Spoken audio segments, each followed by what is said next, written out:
From LinkedIn News, I'm Leah Smart, host of Everyday Better, an award-winning podcast dedicated to personal development. Join me every week for captivating stories and research to find more fulfillment in your work and personal life. Listen to Everyday Better on the LinkedIn Podcast Network, Apple Podcasts, or wherever you get your podcasts. From LinkedIn News, I'm Jessie Hempel, host of the Hello Monday podcast. Start your week with the Hello Monday podcast. We'll navigate career pivots. We'll learn where happiness fits in. Listen to Hello Monday with me, Jessie Hempel, on the LinkedIn Podcast Network or wherever you get your podcasts. Hey everyone, and welcome to our Throwback episode. In our Throwback episodes, we are reintroducing you to some of our most popular episodes. This is great for new listeners who want to learn more about the work we've done in the past, and it's a great refresher if you've been a listener for a long time. Enjoy. Zwade, thanks for joining us, my friend. Thank you for having me, Kwame. It's a pleasure to be here with you. Yeah, it's a pleasure to have you. So how about you get us started by telling us a little bit about yourself and what you do? Sure. So my name is Zwade Marshall. I'm a physician, an anesthesiologist, and interventional spine specialist by training. I have the distinct pleasure of growing up in a family where my cousin is a brilliant attorney and negotiations expert, and so I'm a part of the family. Kwame's my cousin for your listeners, and we're both Guyanese. Our moms are first cousins, and they were also really good close friends on top of being cousins. And so there was an intentional effort in my upbringing, though I grew up in Guyana and Kwame grew up in Ohio, for our families to bring us together as two young males in our family. And so he's an attorney, I'm a doctor, and I think we both are the prize and joys of our collective family units as well. So thank you for having me on, cousin. No, it's my pleasure. It's my pleasure. Everybody, you have that person in your family where you're always compared to them. Zwade was that person for us, always being super accomplished. And so it's exciting to have his expertise on. And so Zwade, tell the folks about your background in medicine and in business. Sure. So born and raised in Guyana and then moved to the U.S. to go to college at Emory. So I got a full ride to Emory University back in 2001. Did a bachelor's in economics. I always kind of liked the way money works and the way economies are molded by finance. And then took a year between college and medical school to be a high school mathematics teacher. One of the most transformational years in my life. Talk about negotiations. Like I learned to negotiate with kids. And you kind of get a true glimpse into the human condition. It was a Title I school, free lunch program for 90% of the students there, and it shaped my worldview and perspective, and also helped me today to kind of understand where my patients are coming from. So after teaching high school math, I went on to Emory for my medical training and did the dual MD MBA degree. Chose to go to business school at Emory as well, Zwade, because it was around the time when the Affordable Care Act was being conceived. And it felt as though if you weren't at the table, you were going to be on the menu. And I wanted to understand more about how money and economics molded the practice and the delivery of healthcare systems. And so was an operations major or focus in business school. And then that was kind of my calling card when I applied into residency. Leaving Emory, I interviewed widely and ended up at Harvard for my anesthesia training. I was chief resident there, and then did my interventional spine pain training at Harvard as well. This is now 6 years ago. I moved back to Atlanta, became a partner at a large private equity-backed interventional spine group. And private equity in medicine is another discussion for another day, but it certainly shapes the way care is delivered, and left that model to open my own practice. So we're sitting in my office right now, regenerative spine and pain specialist in Metro Atlanta. And I take care of pain patients with spine, but also with joint complaints. And many of them are in narcotic medications and need to see me as a way to get them into a more functional state, decreased medication regimens, and also increased functional ability from interventions as well. That is fantastic. And listeners, now you see why Zwade was the cousin that we were always compared. This is great. And so just a bit of a preview here. So with this episode, what we're going to do is we're going to focus on Zwade as a doctor, Dr. Marshall.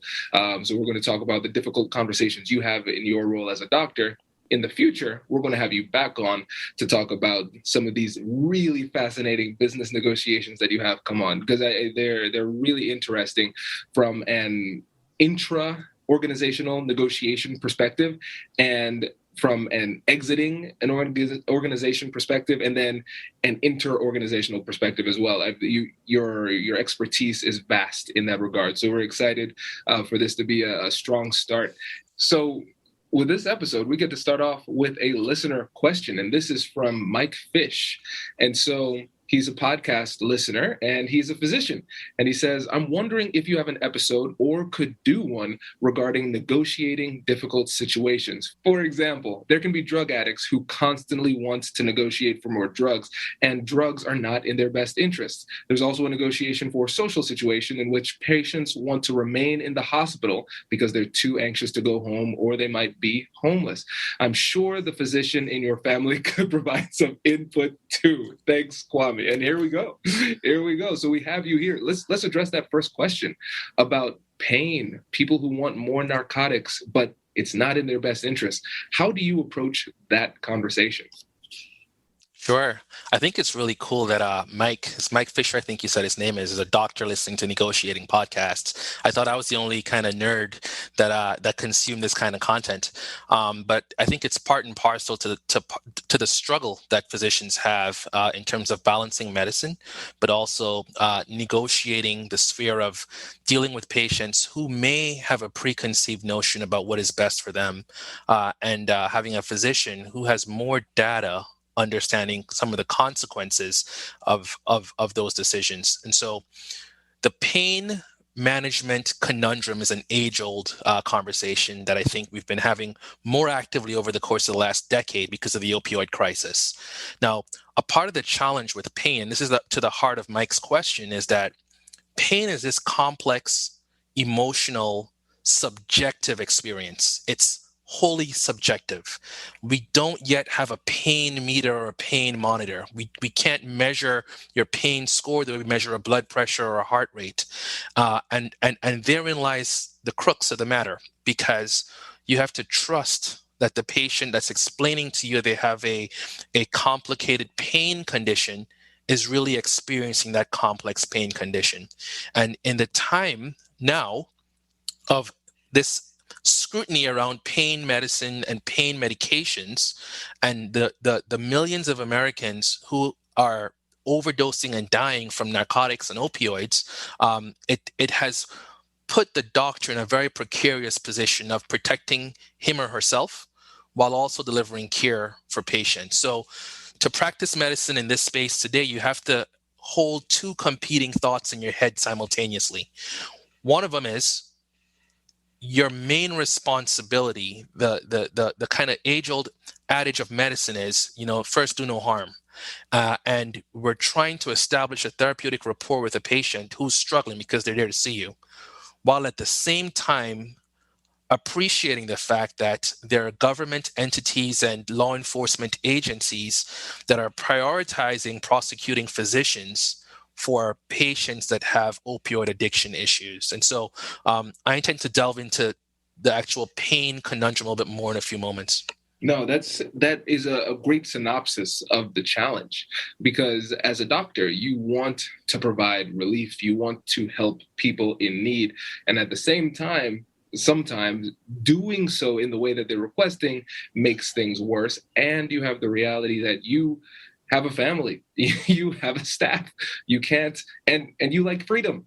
And so orange does not look good at me, Kwame. Exactly. You look great in white right now.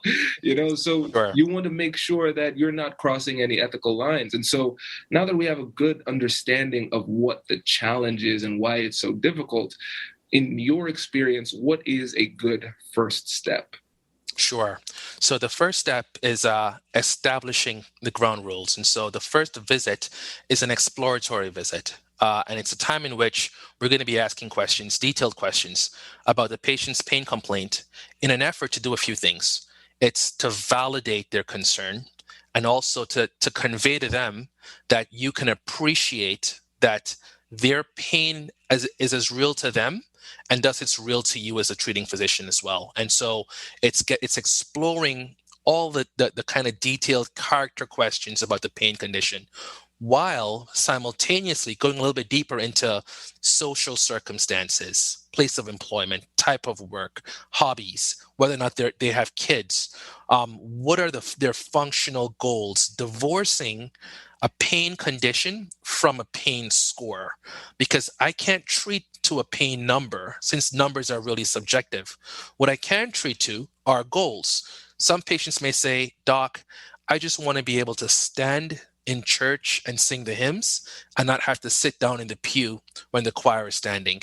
Others may say, I just want to go out with my grandkids and take them for walks. I've got a 3-year-old grandson who loves going to the park. I want to be able to do that.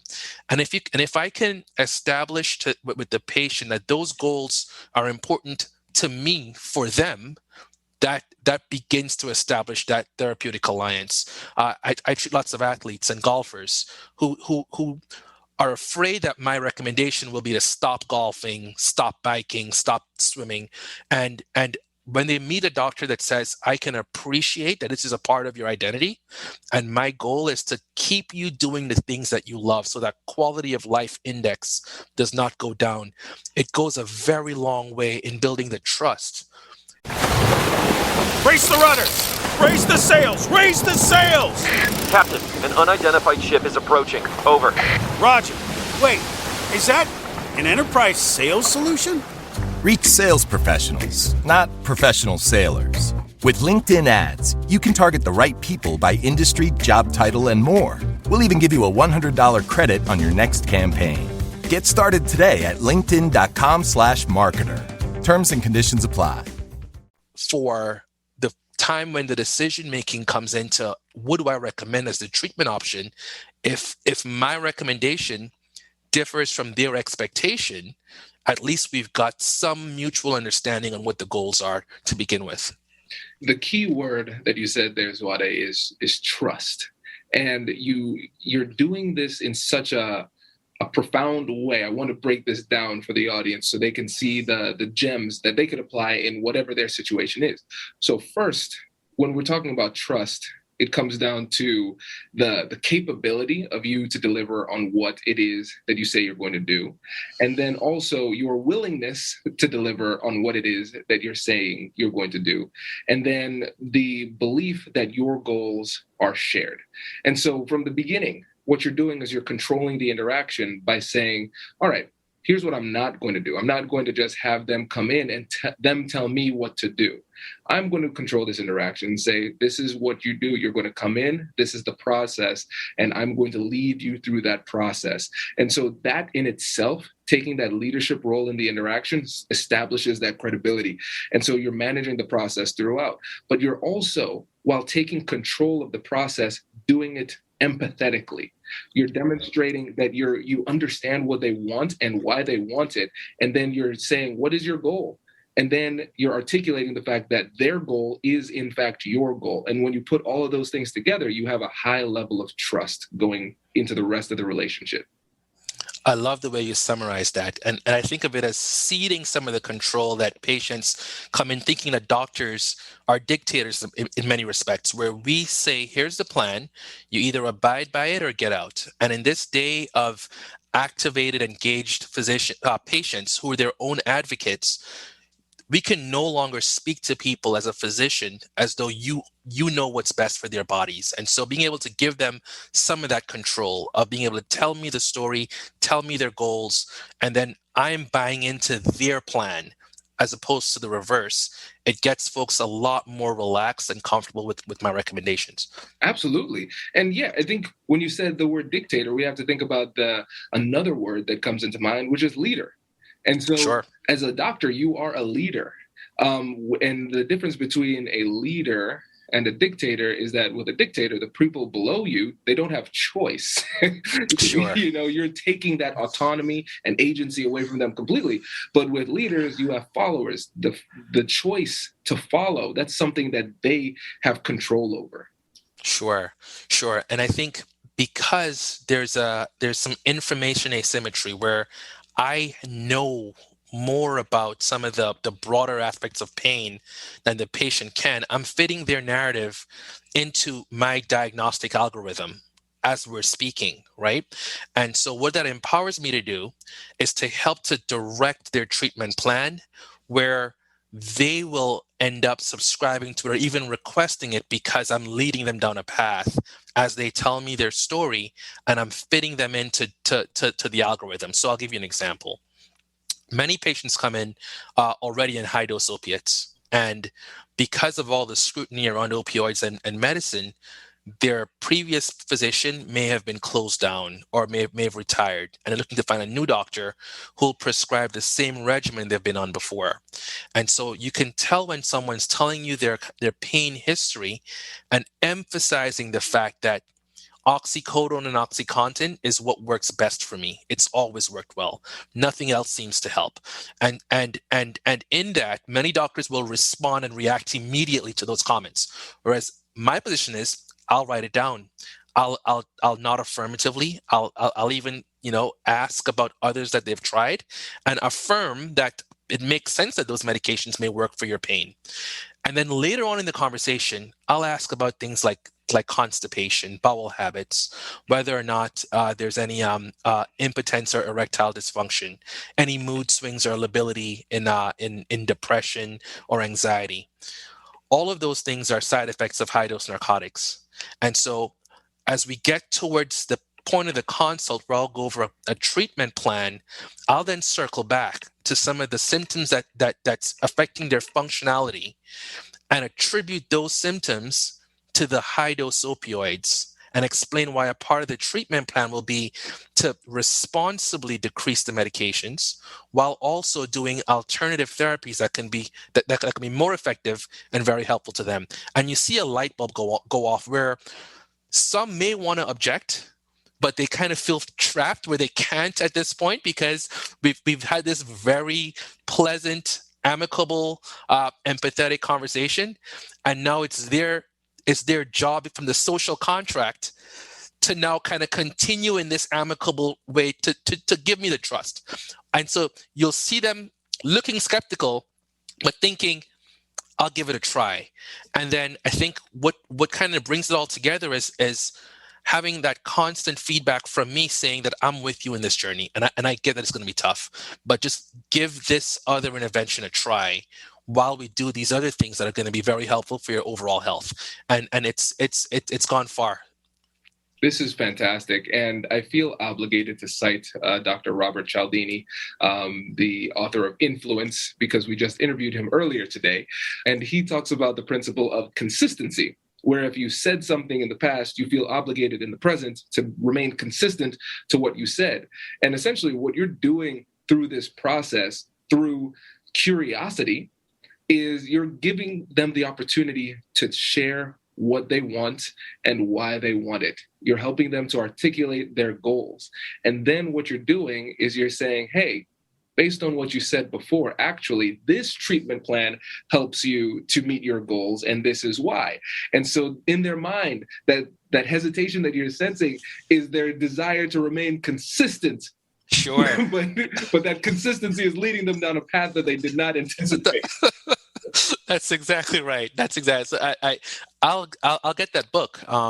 You mentioned it earlier to me, and I do whatever you tell me to do, Kwame. So I'll certainly take a listen.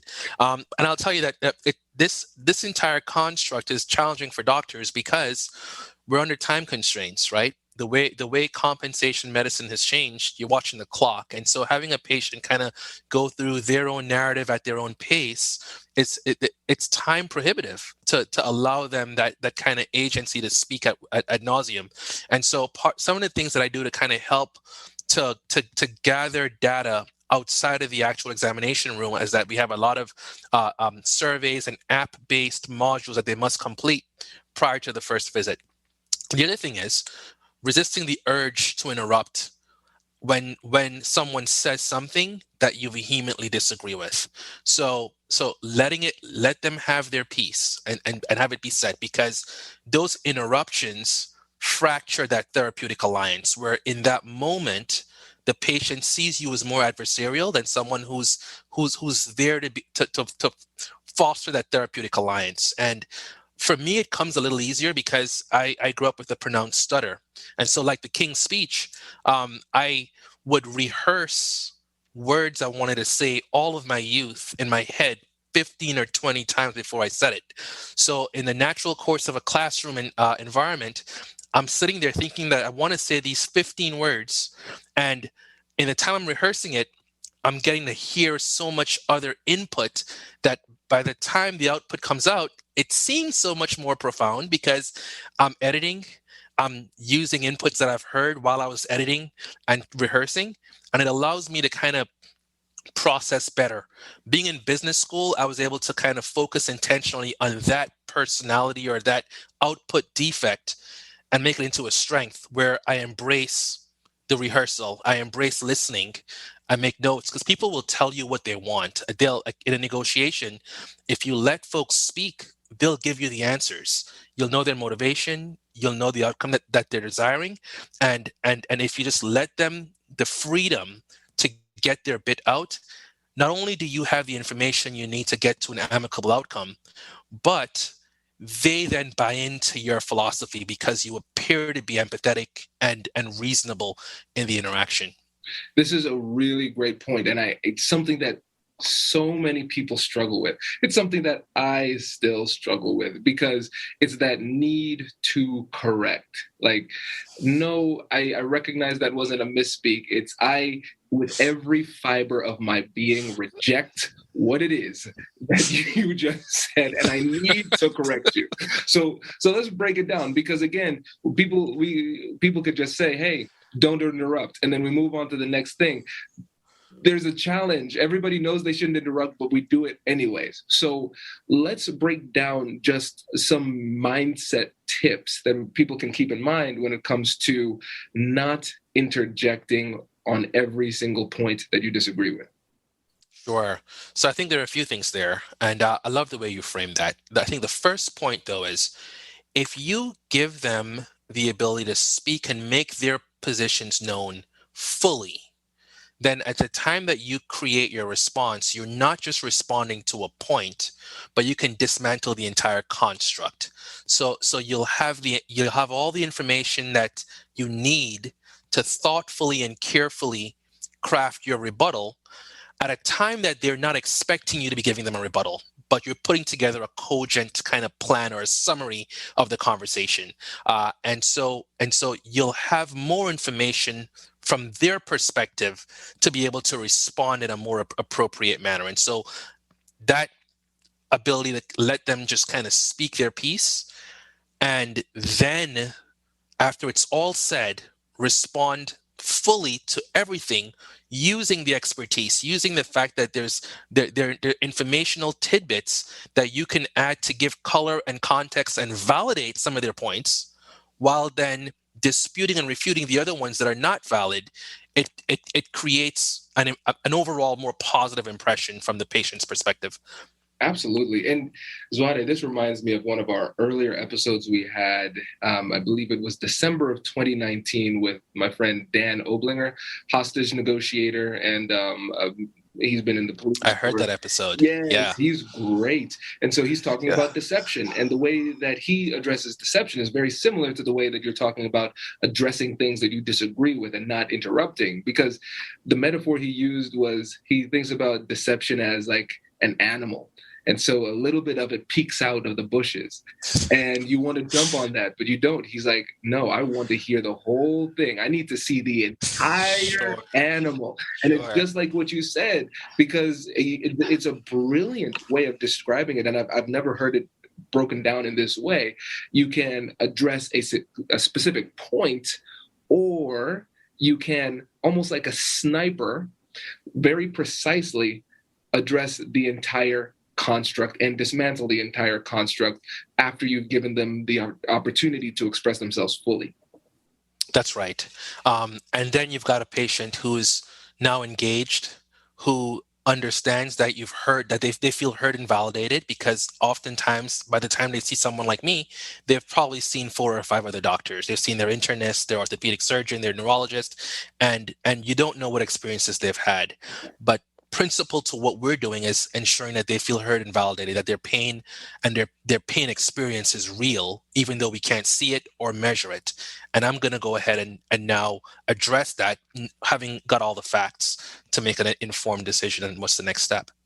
And this serves as a really fascinating metaphor for emotions as well, because like you said, pain is subjective. I can't, with some kind of meter, determine how much pain you are in fact feeling. Similarly, we have to leave it to somebody's self-reported measure of emotional discomfort. And Sure. A mistake that I see people making all the time is they don't believe somebody else's subjective interpretation of how they're feeling. Oh, just toughen up. It's okay.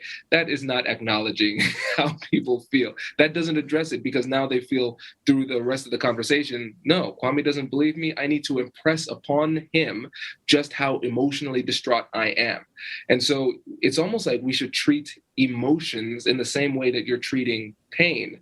They have a self-reported measure. I'm going to reflect back my understanding, acknowledge that emotion, and let them know, hey, I understand where you're coming from. I believe you. Let's work together to find some way to alleviate it, but let's find the right way. But we have to work collaboratively to get there. Absolutely. And funny you mention emotions, because there's an emotional component to pain, right? Is this complex emotional subjective experience. And oftentimes, one of the most salient treatment regimens for the chronic pain patient is a pain psychologist to help with mindfulness therapy. But try suggesting that as your first recommendation. You'll lose every single patient, right? And so as you listen and you're informed and you make your recommendations that involve, some medications, maybe a spine injection or 2, physical therapy, and then a pain psychologist with the goal to help the patient appreciate exactly what toll that pain is having on their life, and if they've become pain-centered or pain-centric, where it's now a part of their identity, and helping to kind of disconnect that identifying feature of their personality with their pain syndrome, and helping them see that they're more than just that. And so it's the pain doctor's job to do more than just put a needle in or give a pain medication, but to help patients see the bigger picture. Absolutely. And with the time that we have left, there's one last thing I want to address, which is time. And you've touched on this, because we have the reality that there is a limited amount of time that we have for these conversations. And given that fact, how do you try to get so much of the richness from this process and this interaction, but also manage to do it in a time boundary that can be really challenging at times? Sure. So I'll admit I haven't figured it out perfectly. It's still a struggle. It's an ongoing struggle. I think there are times when you've got a really challenging patient who you'll just have to invest the time with, and be late for the next appointment afterwards, because you just need to invest the time up front with this person.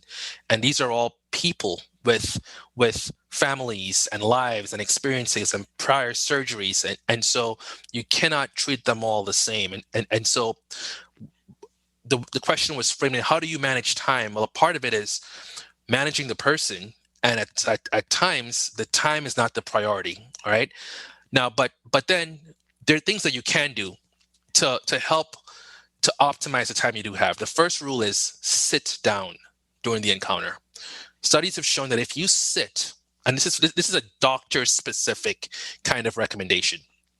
When you enter a patient's examination room, you can stand while they're sitting. You can examine them and speak to them or at them while they're sitting and you're standing. And you leave the room in 3 minutes or 10 minutes or 15 minutes later. And the interaction from their perspective is that you were rushed for the visit. If you sat down eye to eye and treated the examination in kind of in phases. So you sit, introduce, you greet, you question. That could be 3.5 to 4 minutes. Then you get up and you examine, then you sit again, and then you summarize, and then you leave. The perception of that patient that you spent 80% more time with them than you actually did because you were sitting. And so that's a research article that was published in JAMA about 12 years ago in the pain space, and I employ that daily. The other thing is that making myself accessible to the patients through my staff. So we have portals. There are ways for them to text into the portal, and I've got a team of extenders that'll reply to questions and then escalate it up to me if the question is nuanced or complex enough that it warrants a physician's perspective. And so having that access to the practice, not necessarily to me, but to a healthcare professional, also gives them a release and an outlet to feeling as though they're being heard and someone cares about their overall care and treatment. I love this. And I think there are three main things that everybody can take from this. The first one is there's no easy answer for this. When you have a time limitation, but you have a really tough conversation, there's no easy answer for that. And I think that's important because some people would just throw their hands up and say, I guess I'm not going to do anything because I can't figure out the answer. Hey, newsflash, there is no great answer. Sure. You just have to do the best with what you have. And I think that's really, really important for people to understand. So it normalizes the experience and they're not so hard on themselves based on their performance because of the time limitation. The second thing is the reality that time is subjective. And so even though the study that you gave where it says the perception of the person was that you spent 80% more time than you actually did, this is focused on physicians. I think we can replicate this in the business world too. If we were to, let's say, avoid distractions. If I'm constantly looking at my phone, people are perceiving as I have better things to do. Checking my email, doing all these other things, looking at the clock, people are going to perceive that I'm rushed. And it's likely it's going to have a similar impact as the sitting study that you described too. So I think for the listeners, you need to think about different ways that you could be signaling that you are not completely there and the impact it's going to have on the perception of the other person. And then lastly, how you're strategically extending the conversation. Yes, the reality is I have this much time, but that doesn't mean the conversation ends. And so you encourage people to continue interacting with you through you, maybe directly to you through messages, but also through your team with a lot more availability. And then they still have that feeling that you, through your organization, are still caring about the communication and your response. Beautifully said. I agree with all of the above. That's perfect. Well, cool. Before you go, can you let the listeners know again about you and about your practice and how they can get in touch? Sure. Again, it's Dr. Zwade Marshall. I'm at regenerativeспines.com. That's a S at the end of spines. And I'm based in Atlanta, Georgia. I do consults by telemedicine as well. And I'm happy to have any conversation with anyone that's struggling with chronic pain and needs to speak about responsible and empathetic ways of getting their function in their life back. Love it. Zwade, thanks again, my friend. Really appreciate it. It's my pleasure being here with you, Kwame. Thank you for having me. Congratulations! You've just joined an elite club. By listening to a full episode, you're now officially on the Negotiate Anything team. So welcome aboard. What most team members do is they subscribe to the podcast because that allows them to automatically get the latest episodes of the show. The best things in life lie on the other side of difficult conversations. Keep learning, keep practicing, and keep getting better. Your relationships will improve, your career will soar, and you'll have the confidence you need to get the most out of these crucial conversations. Again, thank you for joining the team. We're excited to have you, and I will see you in the next episode. I'll catch you later.